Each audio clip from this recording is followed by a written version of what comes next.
सुबह सुबह गोरी अपने घर के बाहर बागीचे में फूलों को पानी दे रही थी। सुबह सुबह फूलों को पानी देना कितना अच्छा लगता है। वैसे भी थोड़े दिनों बाद करवा चौथ भी आने वाली है, तब तक मेरे इन पौधों में फूल भी आ जाएंगे। गोरी ये सब बातें कर ही रही थी कि तभी मीनू उसके घर आ जाती है। गोरी बहन, मुझे थोड़ी चीनी चाहिए थी। मेरी सासू माँ आज खीर खाने को बोल रही है। आप मुझे 1 कप चीनी दे दीजिए। मीनू, मेरे घर में चीनी नहीं है। सुबह सुबह तुम्हें दूसरों के घर से मांगते जरा भी शर्म नहीं आती। तुम्हारी सास का अगर इतना ही मन है खीर खाने का तो तुम चीनी बाजार से ले आओ। गोरी बहन, ऐसा न कही। मैं बाजार से चीनी ले आती, लेकिन अभी मेरे पास इतने पैसे नहीं हैं।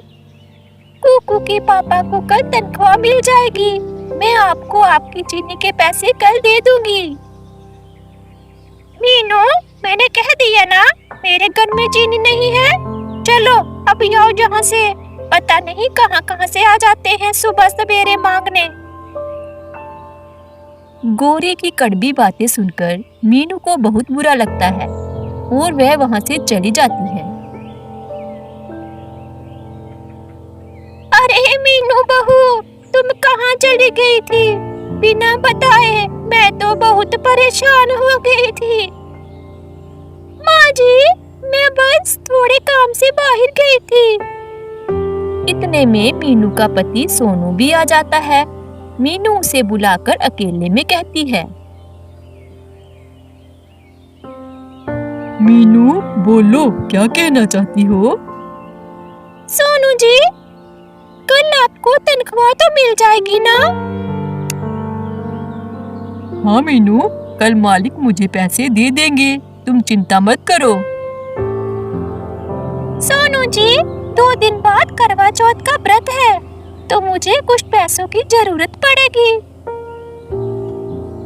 मीनू, तुम फिक्र मत करो, तुम देखना, इस बार हम करवा चौथ का त्योहार अच्छे से मनाएंगे। अगली सुबह सोनू काम पर चला जाता है। वह जंगल में सेठ के यहाँ लकड़ियाँ बेचने का काम करता था। वह जंगल से लकड़ियाँ काटता और सेठ को बेचता। मालिक, मुझे आपसे एक बात कहनी थी। बोलो सोनू, क्या बात है? मालिक, कल करवा चौथ का त्योहार है। अगर आप आज मुझे कुछ पैसे दे देते तो आपकी बड़ी मेहरबानी होगी। हाँ सोनू, क्यों नहीं, ये तो तुम्हारा हक है। तुम रोज जो इतनी मेहनत करते हो, ये तो तुम्हारा हक है। इसमें इतना संकोच करने की कोई बात नहीं। तुम रुको, मैं अभी पैसे लेकर आता हूँ। ये लो मानू पैसे, और अपने परिवार के साथ अच्छे से त्योहार मनाना। फिर मानू पैसे लेकर अपने घर चला आता है। कल करवा चौथ का त्योहार था। सभी दुकानें खूब सजी थी और सारे पक्षी करवा चौथ की खरीदारी कर रहे थे। अरे भाई साहब, मुझे एक अच्छा सा नेकलेस दिखा दो। थोड़ा बढ़िया में दिखाना, लगभग 10,000 तक। गोरी की बातें सुनकर दूसरी चिड़ियां हैरान हो जाती हैं।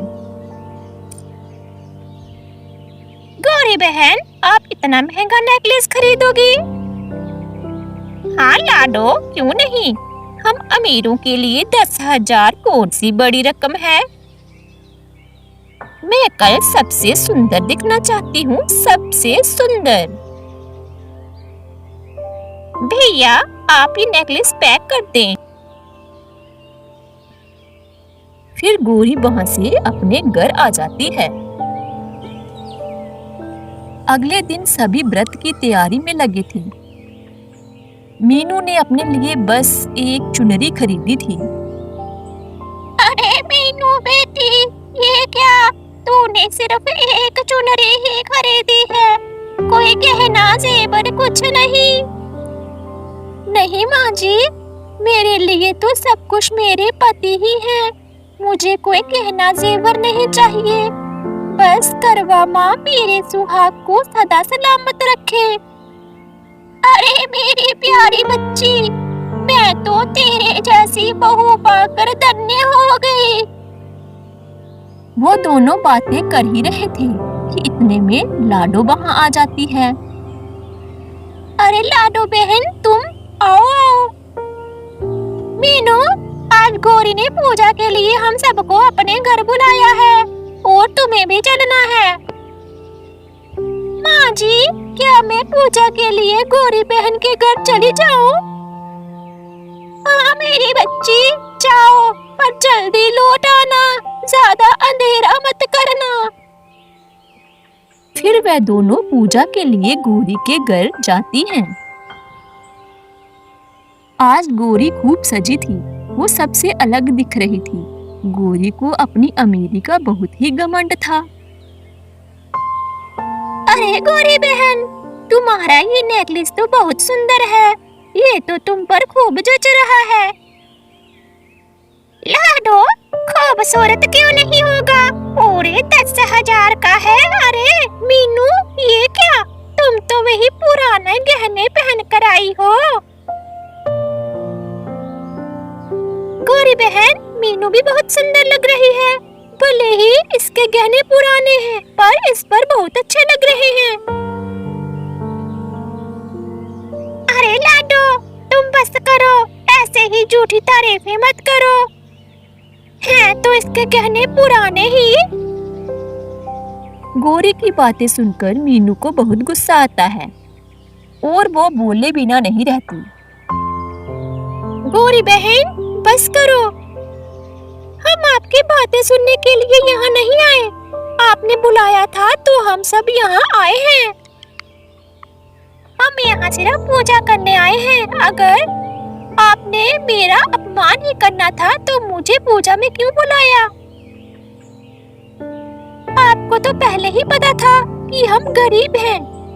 हम आप जैसे गहने कपड़े नहीं पहन सकते।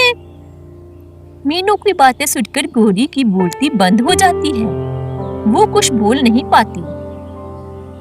लाडो बहन, चलो यहाँ से। हमें ऐसे पक्षियों के साथ पूजा नहीं करनी जिन्हें अपनी अमीरी का बहुत घमंड है और जो दूसरों का अपमान करते हैं। हाँ मीनू बहन, चलो। फिर वो दोनों वहां से अपने घर आ जाते हैं और अपने अपने घर आकर चांद निकलने का इंतजार करते हैं। काकू के पापा, चांद निकल आया है। हाँ मीनू, चांद तो निकल आया है। फिर मीनू चांद को देखने के बाद अपने पति का चेहरा देखती है।